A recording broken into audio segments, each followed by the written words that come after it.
All right, this should be, all right, there it is, it's working. Good morning, everybody. It's nice to see you on this last day of October. A couple of birthdays today, too. People turning into their 40s, I think, both of them. But it's nice to see each and every one of you here. We're continuing on into our study of Revelation.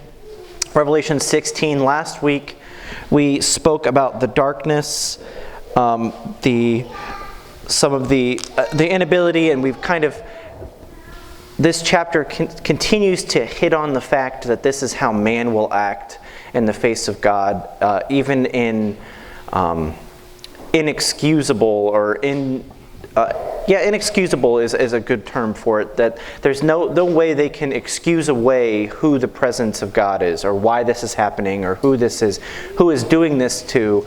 They're very specific with their blasphemes. They are very specific to who they're talking to and who they're talking about. We stopped in verse 8 last time, and I'm hoping to get, this is very ambitious, through verse 16. I don't think that's going to happen, but we're going to try anyway today. There's a couple of very specific turns of phrases in here that are very interesting, a couple things that are very pointed, a couple things that are very specific, and how some of the, a little bit different from how the vials have worked previously. We've seen that the first couple have been, the first ones are on the earth, and we see the sores that happen, then we see the ones on the sea, and then one upon the sun. In verse 8, we see that it kind of hits all realms of the earth. It shows them that, their surroundings, or what they have tend to lean upon, is now turning on them, that they can't rely on their physical surroundings for comfort, for sustenance, for life-giving. It's everything that they know is constant has been turned upside down, and that's kind of something that no one expects. No one expects the constants to be taken out from under you. No one expects the ground to fall out from under you. No one expects for the water that you drink to suddenly be undrinkable, to be workable. No one expects the sun to scorch you out of nowhere. I mean, we're more used to it than others in Florida, but no one expects the amount that it's going to be, and they're not going to be prepared for this. They're not going to be able to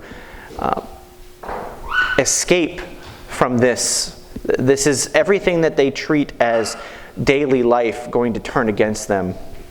For the sake of time, we've read the chapter a couple times over the last couple weeks, so we're going to start in verse 8, and we'll read to the end of the chapter, and we'll kind of go over some things here. And I want to point out some very specific turns of phrases here. It says, "And the fourth angel poured out his vial upon the sun, and power was given unto him to scorch men with fire. And men were scorched with great heat, and blasphemed the name of God, which hath power over these plagues, and they repented not to give him glory. And the fifth angel poured out his vial upon the seat of the beast, and his kingdom was full of darkness, and they gnawed their tongues for pain, and blasphemed the God of heaven because of their pains and their sores, and repented not of their deeds. And the sixth angel poured out his vial upon the great river Euphrates, and the water thereof was dried up, that the way of the kings of the east might be prepared. And I saw three unclean spirits like frogs come out of the mouth of the dragon, out of the mouth of the beast, and out of the mouth of the false prophet. For they are the spirits of devils working miracles, which go forth unto the kings of the earth and of the whole world, to gather them to the battle of that great day of the Almighty. Behold, I come as a thief, and blessed is he that watcheth, and keepeth his garments, lest he walk naked, and they see his shame. And he gathered them together into a place in the Hebrew tongue called Armageddon. And the seventh angel poured out his vial into the air, and there came a great voice out of the temple of heaven from the throne, saying, It is done. And there were voices and thunders and lightnings, and there was great earthquake, such as was not since men were upon the earth, so mighty an earthquake and so great. And the great city was divided into three parts, and the cities of the nations fell, and great Babylon came in remembrance before God, to give unto her the cup of the wine of the fierceness of his wrath. And every island fled away, and the mountains were not found. And there fell upon men great hail out of heaven, every stone about the weight of a talent. And men blasphemed God because of the plague of the hail, for the plague thereof was was exceeding great. A lot happens there. We're not going to get to every single portion today. Obviously, we'd be here, I think, for the next week talking about it. But we see how the fourth angel poured out the vial, and they were scorched with great heat, and they blasphemed the name of God in verse 9. Very specifically, which hath power over these plagues, and they repented not. Then we see the fifth vial is the opposite of what had happened.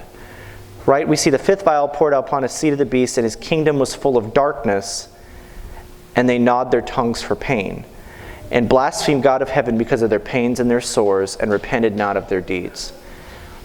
What an interesting contrast between the fourth and fifth vials here. We see the fourth vial is the sun being exceeding great, and then suddenly darkness. It's almost like they got what they asked for. I'm sure people were asking or hoping that this goes away, right? That's not a crazy assumption, at least I think. Men were praying for this to go away, and I put praying in a very loose term. There's a lot of prayers that are going nowhere. There's a lot of things that people are crying out, I guess is a better term, for things to stop, and suddenly it does. The darkness suddenly overcomes everything. In the space of what had just happened, an exceeding great sun led to an incomprehensible darkness. What an interesting contrast, that men are probably begging for reprieve from the heat, from the scorching, and once they are given, and I'm putting that in quotations, once they are alleviated of this terrible tragedy, what do men do? What do men immediately do in the face of reprieve from the previous one? Is they gnaw their tongues for pain and blaspheme the God of heaven because of their pains and their sores, and repented not of their deeds. Even when given probably what they were asking for, they still repented not. They still blasphemed. They still continued to be stuck in their current mindset of all of this is terrible. None of this is good. And I'm sure this darkness is something that we can't understand. If you've never been in a cave deep underground or never experienced oppressive darkness, I don't know how else to explain it to you. I don't. There is a feeling of oppressive darkness that you can't understand. And I think I talked about this a long time ago. It's starting to ring a bell in the back of my head of how I think after 7 days of darkness, you'll go insane. People start to go crazy. You can't comprehend what is light and dark. I see it personally with the messing up of people's, it's called their circadian rhythms, in the hospital when they're too sick or they start getting what's called delirium. Completely normal people like me and you who suddenly are out of whack of their day and night cycle, or their inability to know what is night and what is day, what is it, they suddenly start to go crazy. And it's just a common thing called ICU delirium. It's what we expect to happen if you don't continue to keep things the way that we're used to. You throw somebody out of whack that hard, they suddenly go crazy. And with the combination of that plus the oppressive darkness, not being able to probably even see your hand right in front of your face, I really can't explain it to you other than you can feel the darkness when something like this is happening. And I imagine that's what the whole world looks like at this time. Yeah, go ahead. Verse 10 says that the angel poured out his vial on the seat of the beast, and his kingdom was full of darkness. Where do you take that? That the seat of the beast, Scofield says, throne. So is that centering in? Because, I mean, as we go forward in the verses you read, Euphrates dried up so that the way towards Jerusalem, right? Mm-hmm. So I'm trying to grasp. I've never noticed it before. Of what specifically the seed of the beast? I personally And take his that. Kingdom, does that his kingdom mean the whole earth? Because by this time, the Antichrist is sitting on his throne, on the throne of David, and he's already committed the abomination of desolation, right? I personally take it as the whole world.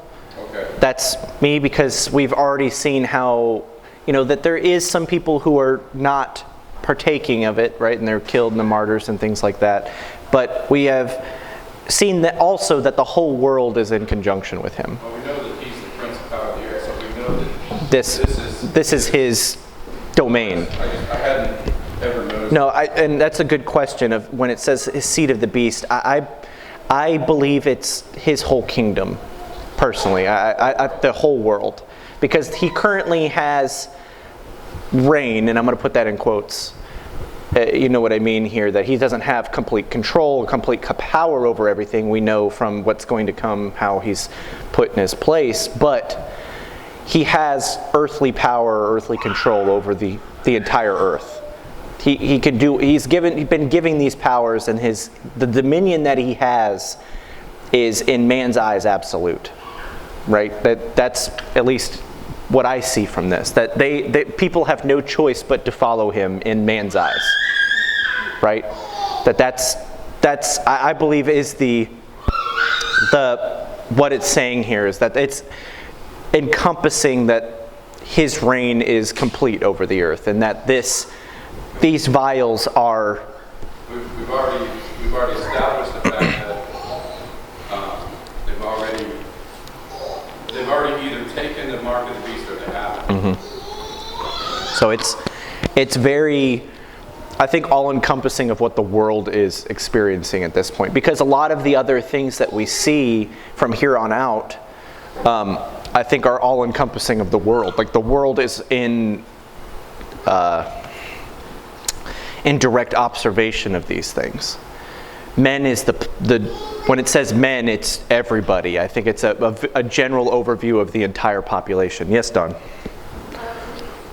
Looking at Matthew Henry and Barnes' notes on this, and they're talking about chronon, which is the throne in Greek, that this is actually the seat of power, that everything up to this point has been inflicted on individuals, but now they're attacking the source of the power. And some people believe he's talking about the Vatican, the seat of the papacy, but they're talking about the throne with the figure of authority and the representative of the power that occupies. So when it says his kingdom, it could be those who follow him. Yeah, which I believe, to kind of counteract with that and kind of jump on that as well, I can't personally say it's the papacy. I think that the Roman Catholic Church is going to have a huge impact on this as well, but I think it's more of the one world church, as opposed to, I think that those lines are going to be more blurred as time goes on and things of that. It's not going to be called Roman Catholicism. Personally, I think they're going to do away with labels, I guess you could say, and you can kind of see that that's the way how the world is going in that regard. That's me conjecture, not necessarily straight from Scripture. I'm going to make sure that everybody knows that I'm not telling you that that's the truth. But I know it is specific to the seat of the beast. I know it's specific to his kingdom. I know it's specific to men who are following him, which through previous chapters is the entire world. So this is an all-encompassing darkness as far as I can tell, because as much as I can see from this, I think everyone is experiencing this the same. And we see just how through the tides and the waves of everything that's going on, from the sores to the water to the sun to the darkness, man's reaction is still the same. I know this seems to be a consistent theme, but it is a consistent theme in Scripture. It's almost like every 3 verses in this chapter is how men know who is doing it, right? Very specific in verse 9. That they know who's doing it. It says, and blaspheme the name of God, which hath power over these plagues, and they repented not to give him glory. They know who's doing this, and repented not. And then it continues out, and they still blaspheme God of heaven because of their pains and sores in verse 11, and repented not of their deeds. It's very specific every time that they repent not, that they blaspheme specifically, that they know who they're directing their blasphemy to. And I did really want to get to verse 12, which I find to be a very interesting, very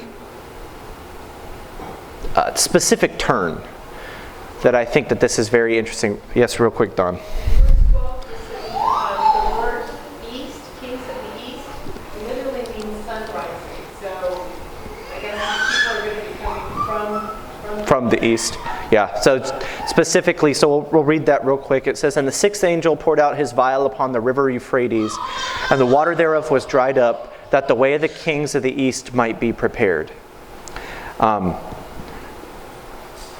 This is unlike any other vial before it. I think that this is very specific for a reason. If you guys have any historical mindset of things, we've talked about Euphrates before. We've talked about how important Euphrates is to just human culture. It was called the cradle of fertilization between the Tigris and the Euphrates River. If I was wrong, I'm sure Don would correct me. Cradle of civilization. So we see this, that this is supposedly, right, not anatomically, geographically, where man originated from. Right, that's the importance of Euphrates, and we might go more into that next week of how much more important Euphrates is. And I know we've talked about that before, and we'll make sure that we hit that point across again. But it's dried up now. The vial, the first thing this vial does is dry it up, and that's very symbolic. I think very intentional. That one of the places where civilization began, or where man grew into their own, or where, it's very possible that the Garden of Eden was around this place. It's very possible. I think it's mentioned Euphrates in Genesis, if I'm not mistaken. That could be my own brain. I didn't research Euphrates before this, and that's my fault. But I feel led to dig into it more next week. But what happens here is it is dried up. And it is purpose of it to dry up is to prepare the way of the kings of the east. That's huge, right? Because what are the kings of the east going to do here? What are the kings gathering for? To fight God. He is making a highway for them to fight him. He is removing all barriers for their ability to face him face to face, to assumedly destroy him. Right? This is, I believe, in direct contrast to the Dead Sea, right? The Red Sea, parting of the Red Sea, where Israelites could walk on dry ground. He is now doing it for man here, so that they can fight him. How that gives me more like chills thinking about that. That he's like, I've done this specific action. I've dried up rivers for Israel a couple times, right? He did it, I believe, for Jordan, and he did it for the Red Sea. And now he's doing it for man so that they can come and fight him. That gives me like goosebumps on the ability of saying, like, I can imagine them going, we're going to fight. Man is a very clever individual. I'm sure that they were planning this and like, we're going to march this way. We're going to go this way. We have to go this way in order to fight God. We're going to meet him here. And they're like, but the only thing in our path is Euphrates. And when they reach it, it's dry. When they go there, I'm sure that they have many, you can look up the ways man can get across water is, boundless. Men have figured out how to cross rivers. But he goes, I'm not even going to make you work for it. He dries it up to prepare the way. It's very specific. It doesn't tell you any other reason, right? It says that I lost my place for a second. And the sixth angel poured out his vial upon the great Euphrates, and the water thereof was dry of, that the way of the kings of the east might be prepared. That's the first action of this sixth vial. And when man walks there, when the way of men, the kings of the east, is prepared, and they start to march towards to fight God, and I'm sure they had all these plans of how we're going to cross the river or whatever things, and they're going to ask each other, did you dam it upstream? Did you do this? How did you guys dry this up? And it's going to be dry, and they're still going to march. They're still going to cross it. They're still going to head that way, even through the supernatural ability for them to now cross it. He is removing barriers for them to fight him. And I can't think of a more ominous thing for them to have to observe, for them to have to sit there and go, this didn't just dry up out of nowhere. This was here. This was blood, I'm assuming still. And now it's gone. Something that has been established since almost probably the dawn of time and creation, through the flood, through everything, and now it's gone. Go ahead. When you think about how in Exodus, God hardened Pharaoh's heart so that he would go into, the dried up Red Sea. And essentially, I would say that it's the same picture here. That the kings of the earth, their hearts are so hard that even though this miracle has happened in front of them, they are literally, and I kind of see them traveling down the river, as a highway to destruction. I guess that's kind of... Yeah, he literally creates the easiest path for them to get to their destruction. He creates this superhighway. He allows them, he says, here, let me make it easier for you. Yes, Don, real quick. The Euphrates River historically has been spread out and very marshy, lots of migrating birds and so forth, and you only get those when you have shallow water and marshes and stuff for food. And it says that in 1984, dams were built and some of the marshes were dried up. So it's interesting. They've been trying to reverse this policy since 2003. But it's one of the most important rivers in the world. So for this thing, it also includes the Tigris as a tributary. So all of that, which historically has been very wet marshes, it'd be hard to move through any of that.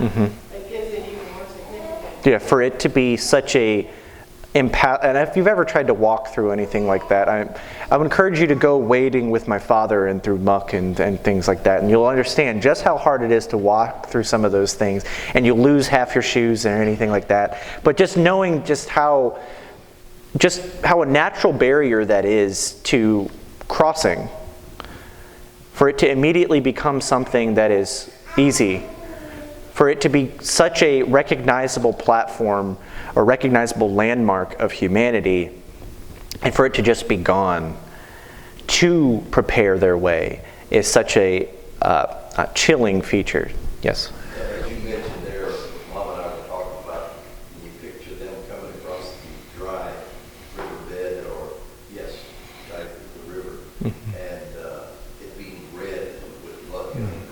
The water, yes, I'm sure there's a color.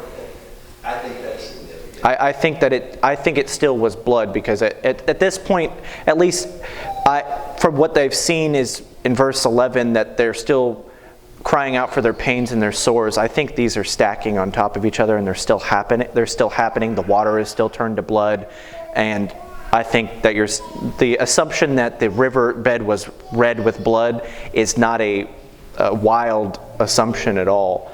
And for that picture to be in their mind, for them to go, well, this is okay.